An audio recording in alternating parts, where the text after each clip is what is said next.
मरघट तक है तेरी कहानी, पग पग प्यारे दंगल दंगल।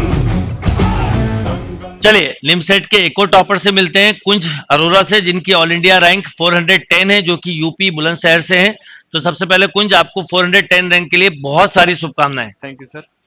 तो कुंज, आपका जो इंटायर सक्सेस जर्नी है, मैं चाहूंगा वो आप बताएं और अपना जो एक्सपीरियंस आपका हुआ है वो बताएं। हेलो एवरीवन, मैंने लास्ट ईयर मेरे को पता चला था एमसीए के बारे में, कुछ एमसीए करके कर सकते हैं, निमसेट नाम का एग्ज़ाम होता है। लास्ट थर्ड ईयर मुझे पता चला, फिर मैंने थोड़ी बहुत सेल्फ तैयारी करी थी, बुक बुक ली।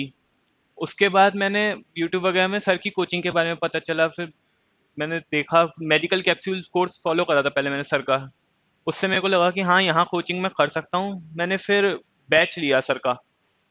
मैंने लास्ट दिसंबर 21 में मैंने बैच लिया था 22 के एग्ज़ाम के लिए। मैंने फिर तैयारी वगैरह करी, दो तीन महीने मैंने तैयारी करी। उसके बाद मेरे कॉलेज खुल गए ऑफलाइन, कोरोना के बाद वो ऑफलाइन कॉलेजेस खुल गए। कॉलेज के एग्ज़ाम वगैरह पढ़े, तो मैं कोचिंग और एग्ज़ाम मैनेज नहीं कर पाया साथ में। तो फिर मैंने कोचिंग में ध्यान नहीं ले पाया, एक महीने का मेरा बैकलॉग लग गया था। अब ऐसे करते करते कॉलेज का एग्जाम का पढ़ा, एंड में ना मैंने उम्मीद छोड़ दी थी कि अब होना नहीं है। 2-3 महीने बचे थे जबकि मेरे पास, मैंने उम्मीद छोड़ दी थी कि अब तो हो नहीं पाएगा, अब अगले साल देखते। फिर मैं कॉलेज के एग्जाम पे करा।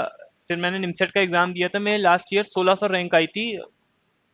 इसके बाद मैंने फिर सीयूईटी का एग्जाम दिया। सीयूईटी में भी मेरे को कॉलेजेस मिल रहे थे ठीक, पर फिर ऐसे ऐसे करते कि ड्रॉप लूँ या कॉलेज में एडमिशन लूँ, ऐसे करते करते फिर से अक्टूबर नवंबर का टाइम आ गया। फाइनल मैंने सोचा कि ड्रॉप लेते हैं।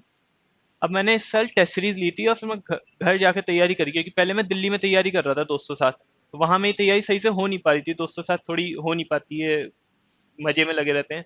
घर जाके मैंने तैयारी वगैरह करी।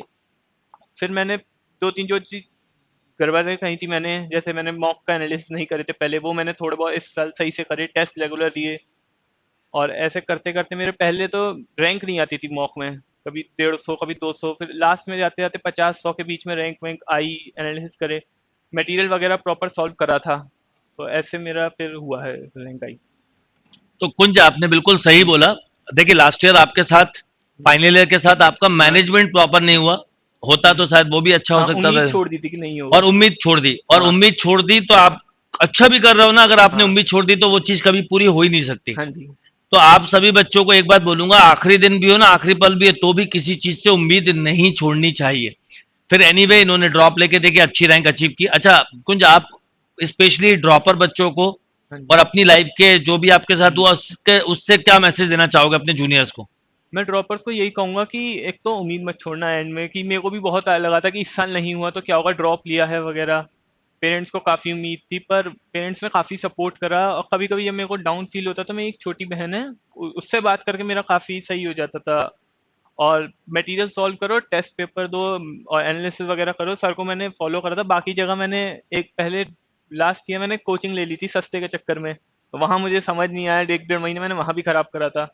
तो एक जगह जहाँ जिसको भी मान रहे हो उसको फॉलो करो प्रॉपर, और वहीं से सारी चीज़ें करो।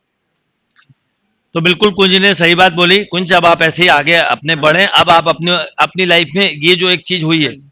अब कभी भी आपका आखिरी पल भी हो ना, हाँ तो भी उम्मीद नहीं छोड़नी है हाँ जी। और अपने पूरे एफर्ट देना है। और ऐसे ही एनआईटी में भी जाके आप बेस्ट परफॉर्मर बनो, यही उम्मीद करूंगा। हाँ वंस जी। Again all the best and congratulation. Thank you sir. Thank you बेटा।